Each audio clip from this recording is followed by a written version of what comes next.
3, 2, 1. Alright, so Apple just wrapped up with their September 30th launch event where they announced a couple of new Macs and also updated their iPad Pro lineup, which means that I have to make a video on it and fill you guys in. And also, I do understand that I'm running a bit late on this video. Reason being, I've been very sick lately. My nose is like completely choked up and I'm really sorry if I sound terribly sick right now. I've tried literally everything and this thing just doesn't go away. Alright, so Apple launched 3 new products or updated their 3 product lineup. At number 1, finally they have updated the new MacBook Air, and it has everything that the MacBook Air users really wanted so far, and Apple has come actually very close to nailing it absolutely on point. So now it finally comes with a Retina display with 4 times the resolution. It also comes with Touch ID, something that you already saw with the new MacBook Pros lineup last year. It is also backed by the T2 security chip, and the reason why I find it really interesting is because when you're not using it, it physically disconnects the microphone to stop all the malicious hackers from listening to whatever you are saying. Not that I'm shouting out loud all the nuclear launch codes all day, but someone might.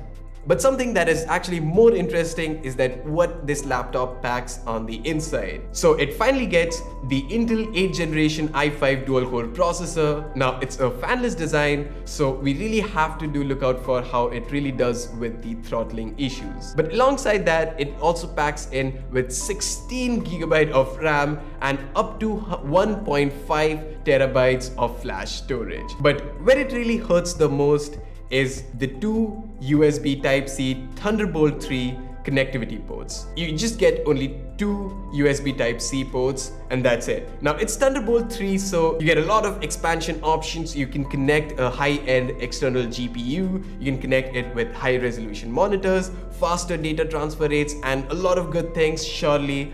But an average Joe is not going to go out and buy a bunch of dongles or grab an external dock expansion that is going to give you more ports and things like that. And overall, it makes your entire usability way more ugly. So I'm very cool with making USB Type-C everything. That's where the future is, so I do understand that part. But just having 2 ports on your computer is just not enough. But something that is actually a bigger bummer is the price. So in the US, it starts with $1199 US, but in India, it is priced at whopping 1,25,000 or somewhere around that. And that too is the base model, which comes with 128 gigs of flash storage. Alright, so moving on with number 2, they finally updated the aging Mac Mini. Now it's been like probably 5 years since the last Mac Mini came out, and we have been waiting for an update and a refresh ever since. And finally Apple has decided to update the Mac Mini, and it's been my favorite computer of all times. As a matter of fact, I had the last Mac Mini. It has been my favorite computer. I've edited a lot of videos on this, and actually I still use this computer till date. But it is a really important computer for Apple because this is the entry to the Mac OS. Or according to Steve Jobs, this is your quote-unquote bring your own keyboard, mouse and display computer. So the new Mac Mini gets the space gray finish. It looks really dope, and on the inside it gets the Intel 8th generation i7 processors, a quad core or 4 cores option and a 6 core option, and up to 64GB of random access memory. It kind of sounds way more cooler than just calling it RAM.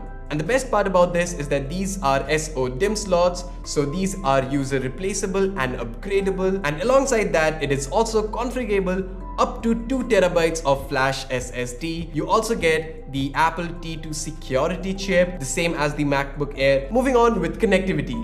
So this is where Apple makes me really happy with the Mac Mini. So get this, it comes with a full-size 10-bit Ethernet port. It comes with 4 USB Type-C Thunderbolt port. It also comes with an HDMI port and 2 full-size USB Type-A port. Now that is something that a lot of creators like us would really want. Now the base model in the US is priced at $799 US, but in India it is priced at somewhere around 75,000 rupees. Whew.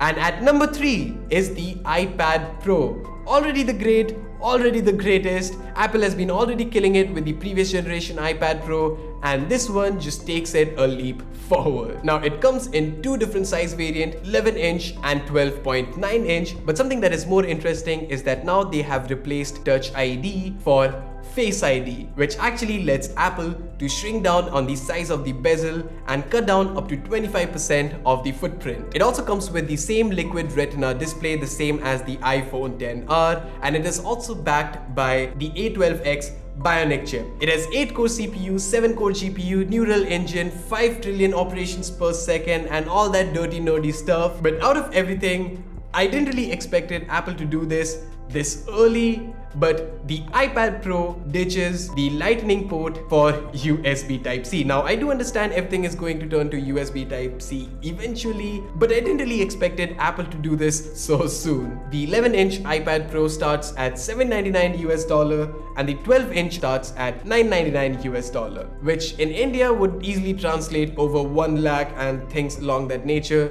1 lakh, so not even, which in India will easily translate over 85,000 to 1 lakh for both the models starting out. But yeah, that's the entire story. That's all what Apple launched. But something that I really wanted to see is an updated Mac Pro.